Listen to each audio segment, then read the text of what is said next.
मेरे पेज से जुड़े हुए सभी विद्यार्थियों और मित्रों को हार्दिक गहराई से आभार। पीछे हमने पढ़ा था प्रत्यय, तो आज हम वाच्य परिवर्तन पढ़ रहे। रीड स्टूडेंट के लिए भी और जो कक्षा 6 से लेकर के 10 तक के, विशेष रूप से 10th में जो ये चैप्टर है 3 नंबर का है, और रीड के विद्यार्थी भी थोड़ा अच्छे से ध्यान दे दें वाच्य परिवर्तन। ठीक है, अब देखिए आप, अब वाच्यों के प्रकार में बता रहा हूँ ना। सबसे पहले आप ये देखिए कि वाच्य के 3 प्रकार है। ठीक है, वाच्य 3 प्रकार के होते हैं। ठीक है, वाच्य कितने प्रकार है? 3 प्रकार है। ठीक है, सबसे पहला वाच्य है कृतवाच्य। कृतवाच्य। दूसरा वाक्य है कर्मवाच्य, और तीसरा है भाववाच्य। 3 प्रकार के वाच्य। अब देखिए, कृतवाच्य, कर्मवाच्य और भाववाच्य। अब देखिए यहाँ पर आप अच्छे से समझना। देखो, अब इसमें जो सामग्री काम आती है मैं आपको बता रहा हूँ ना। सबसे पहले इसमें विभक्ति काम आती है, प्रथमा विभक्ति से लेकर के तृतीय विभक्ति तक, ये 3 विभक्तियां काम आ रही है। ठीक है, तो समझने के लिए सबसे पहले तो प्रथमा विभक्ति से तृतीय विभक्ति तक ये याद रहना चाहिए। ठीक है, उसके अलावा क्रिया के भी 2 प्रकार होते हैं, यानी एक होती है पश्चमपदी क्रिया और एक होती है आत्मनेपदी क्रिया। पश्चमपदी क्रिया और आत्मनेपदी क्रिया। ठीक है, तो पश्चमपदी क्रिया आती है कर्तवाच्य में। कर्तवाच्य में कौन सी क्रिया आएगी? पश्चमपदी आएगी। कर्मवाच्य में आत्मनेपदी आएगी। भाववाच्य में भी आत्मनेपदी आएगी। ठीक है, अच्छा, इस क्रियाओं से आप पहचान कर सकते हो। ठीक है ना। अब मैं आपको बताऊं कि वाच्य जो परिवर्तन हो रहे हैं वो केवल इसमें लकार एक ही काम आ रहा है। लट लकार के वाक्य है, लट लकार से वापस लट लकार में चेंज हो रहे हैं। ठीक है, अब देखिए, आप इसी वाक्य की पहचान करते, मैंने आपको बता दिया कि पश्चमपदी क्रिया और आत्मनेपदी क्रिया। ठीक है ना। अब मैं पश्चमपदी क्रिया लिखता हूँ, लट लकार की पहचान लिख रहा हूँ। ठीक है, प्रथम पुरुष होता है अति, अतः, अंति। मध्यम पुरुष होता है असि, अथ, अथ। और उत्तम पुरुष होता है आमी, आवह, आमे। ठीक है ना, ये पूरी पश्चमपदी क्रिया लट लकार, जो एक लट लकार ही काम आ रहा है। ठीक है, अब आप ये मान लो, आपको याद है अति, अतः, अंति, असि, अथ, अथ, आमी, आवे, आमे। अब मान लो कोई भी वाक्य आ रहा है, आप पीछे जाते हो कि जो अंत में जो क्रिया आ रही है, यदि पश्चमपदी क्रिया है तो वो कौन सा वाच्य हो रहा है? कृतवाच्य हो रहा है। ठीक है ना, आपको पता लग जाएगा वो कौन सा वाच्य हो रहा है? कृतवाच्य हो रहा है। ठीक है ना। अब देखिए, तीनों वाच्य आपस में चेंज हो रहे हैं, ध्यान रखना। कृतवाच्य, कर्मवाच्य और भाववाच्य, ये तीनों आपस में चेंज हो रहे हैं। अब देखो, परिवर्तन की विधि में बता रहा हूं। कृतवाच्य, कर्मवाच्य और भाववाच्य दोनों में चेंज होता है। ठीक है ना। अब देखिए, कृतवाच्य में आपको तो बताएं कि कोई वाक्य के लिए कर्ता आवश्यक है और क्रिया भी आवश्यक है, इसमें आ रहा है। तो कृतवाच्य में कर्ता, कर्म और क्रिया, ठीक है, तीनों आ रहे हैं। एक वाक्य आ रहा है, एक वाक्य ऐसा आएगा जिसमें कर्ता और कर्म नहीं आएगा, केवल क्रिया आएगी। ठीक है, अब आप ये समझिए, जब कर्तवाच्य में कर्ता, कर्म और क्रिया आए तो वो कर्मवाच्य में जाएगा, यानी कर्ता, कर्म और क्रिया। यानी आप ये समझिए कि जब कर्ता और क्रिया दो तो आएगी अवश्य। जब कर्तवाच्य में कर्म आ रहा है तो किस में चेंज हो रहा है? कर्मवाच्य में चेंज हो रहा है। और यदि ये कर्म नहीं आ रहा है, कर्ता और क्रिया 2 आ रहे, तब वो किस में चेंज हो रहा है? भाववाच्य में। आप एक लाइन एड्रेस याद कर लीजिए कि कर्तवाच्य में यदि कर्म हो तो कर्मवाच्य में चेंज होता है, कर्म नहीं हो तो भाववाच्य में चेंज होता है। कर्तवाच्य है वो कर्मवाच्य और भाववाच्य दोनों में चेंज हो रहा है। जब कर्म हो रहा है तो कर्मवाच्य में, कर्म नहीं आ रहा तो भाववाच्य में चेंज हो रहा है। ठीक है ना। कर्मवाच्य कर्तवाच्य में चेंज होता है, ये आप अच्छे से याद रखो। कर्मवाच्य किस में चेंज हो रहा है? कर्तवाच्य में चेंज हो रहा है। ठीक है ना। क्यों? क्योंकि कर्तवाच्य में कर्ता, कर्म और क्रिया तीनों भाग आते हैं। क्यों? क्योंकि कर्म के बिना कर्मवाच्य नहीं होता है। ठीक है ना। और भाववाच्य आ रहा है, भाववाच्य में कर्ता और क्रिया 2 ही आ रहे हैं, अच्छा, दो ही आ रहे हैं तो फिर कर्मवाच्य में नहीं जाएगा, क्यों? कर्मवाच्य में तीनों भाग आ रहे हैं, तो भाववाच्य भी कर्तवाच्य में चेंज हो रहा है। दोबारा रिपीट कर रहा हूँ, कर्तवाच्य, कर्मवाच्य और भाववाच्य दोनों में चेंज होता है। जब कर्तवाच्य में कर्म आता है तो कर्मवाच्य में चेंज होता है, कर्म नहीं आता है तो भाववाच्य में चेंज होता है। ठीक है, कर्मवाच्य केवल कर्तवाच्य में चेंज होता है और भाववाच्य भी केवल कर्तवाच्य में चेंज होता है। ठीक है, अब पहचान करने का तरीका। ठीक है, अति अते अंति, असि अते अत, आमी आव आओ, पश्चिम प्रतिक्रिया है, कर्तवाच्य में आ रही। ठीक है, यदि ये पश्चिम प्रतिक्रिया आ रही तो कौन सा वाच्य? कर्तवाच्य। और ऐसे भी याद कर सकते हो कि आप इससे देखते हो पश्चिम प्रतिक्रिया नहीं है तो कौन सा वाच्य हो रहा है? कर्मवाच्य या भाववाच्य। दोनों में कौन सी क्रिया आ रही है? आत्मनेपदी आ रही है। अब इसमें भी अंतर है आपको समझने का। यदि आत्मनेपदी क्रिया आ रही है, कर्ता कर्म और क्रिया तीनों भाग है, तो कर्मवाच्य हो जाएगा, और यदि कर्म नहीं हो रहा तो भाववाच्य। ठीक है ना। अब देखिए, मैं यहाँ पर वाक्य लिख ही देता हूँ आपके सामने। ठीक है, या मैं आपके सामने वाक्य लिख देता हूँ। जैसे यहाँ हमने वाक्य लिख दिया, रामे पाठम पठती। ठीक है, तो आप यहां से जाते हो कर्ता, यहां से जाते हो आप पठती अति, पश्चिम प्रतिक्रिया आ गई, कौन सा वाच्य हो गया? कृतवाच्य हो गया। फिर मैंने आपको बताया था कृतवाच्य, कर्मवाच्य और भाववाच्य दोनों में चेंज होता है। तो आप यहां देख लीजिए, यदि कर्म आएगा तो कर्मवाच्य हो जाएगा, नहीं तो भाववाच्य में। अब मैं देखिए सिंपल सा आपको सूत्र बता रहा हूं, ध्यान रखना है। ठीक है ना। कर्तवाच्य, कर्तवाच्य का सूत्र नंबर 1 कृतवाच्य। ठीक है ना।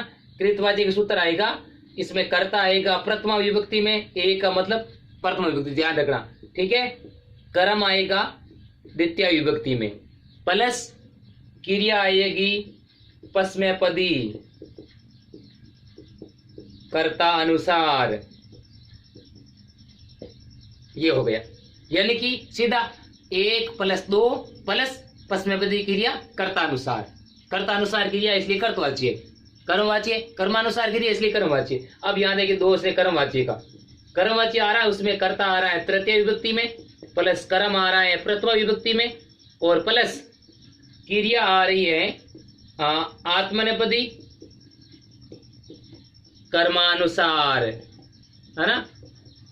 और जब भाववाच्य होता है तो भाववाच्य का आप सूत्र लिख दीजिए सीधा ही, कि कर्ता आ रहा है तृतीय विभक्ति प्लस क्रिया आ रही है आत्मनेपदी, यानी इसमें धातु प्लस यते आएगा।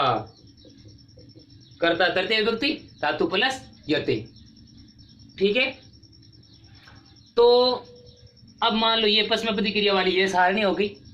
अच्छा, आत्मनेपदी क्रिया आ रही है, उसमें ऐसे आता है कि पहले प्रथम पुरुष आता है यते, आगे आता है ये ते, आगे आता है यंते, ये पहचान है। ठीक है, आगे आएगा उसमें यसे, ये थे और यद्वे, ये उसे होता है। फिर आगे आएगा ये, या वहे, या महे, ये ऐसे है। ठीक है, ये पश्चिमपदी सारणी और ये आत्मनेपदी सारणी। ठीक है, अब देखिए ये मैंने सूत्र लिख दिए, मैं आपको फिर रिपीट कर रहा हूं। कर्तवाच्य के सूत्र, कर्ता प्रथमा विभक्ति प्लस कर्म द्वितीय और क्रिया कर्ता अनुसार पश्चिमपदी क्रिया। ठीक है, और कर्मवाच्य आ रहा है, कर्म आ रहा है, कर्मवाच्य कर्ता तृतीय विभक्ति, कर्म प्रथमा। ठीक है, मैं आपको सीधा वापस नाम लिख रहा हूँ, ये अच्छे से ध्यान रखना सूत्रों का। ठीक है ना। कर्मवाच्य, ठीक है, बराबर कर्ता प्रथमा विभक्ति प्लस कर्म द्वितीय विभक्ति प्लस क्रिया आ रही है पश्चिमपदी कर्ता अनुसार। ये ऐसे सूत्र याद कीजिए आप अच्छे से एकदम रट्टा मार के। और फिर आ रहा है कर्मवाच्य, कर्मवाच्य बराबर कर्ता तृतीय विभक्ति प्लस कर्म प्रथमा विभक्ति प्लस आत्मनेपदी क्रिया, किसके अनुसार? कर्मानुसार। ठीक है, और जब भाववाच्य आ रहा है तो भाववाच्य में आ रहा है तब कर्ता आ रहा है तृतीय विभक्ति। ठीक है, प्लस क्रिया आ रही है आत्मनेपदी। इसमें प्रथम पुरुष का एक वचन आएगा और प्रथम पुरुष के एक वचन में क्या होता है? धातु प्लस यते, ये सीधा परफेक्ट बैठता है। ठीक है, अब आप यहां से आ जाइए,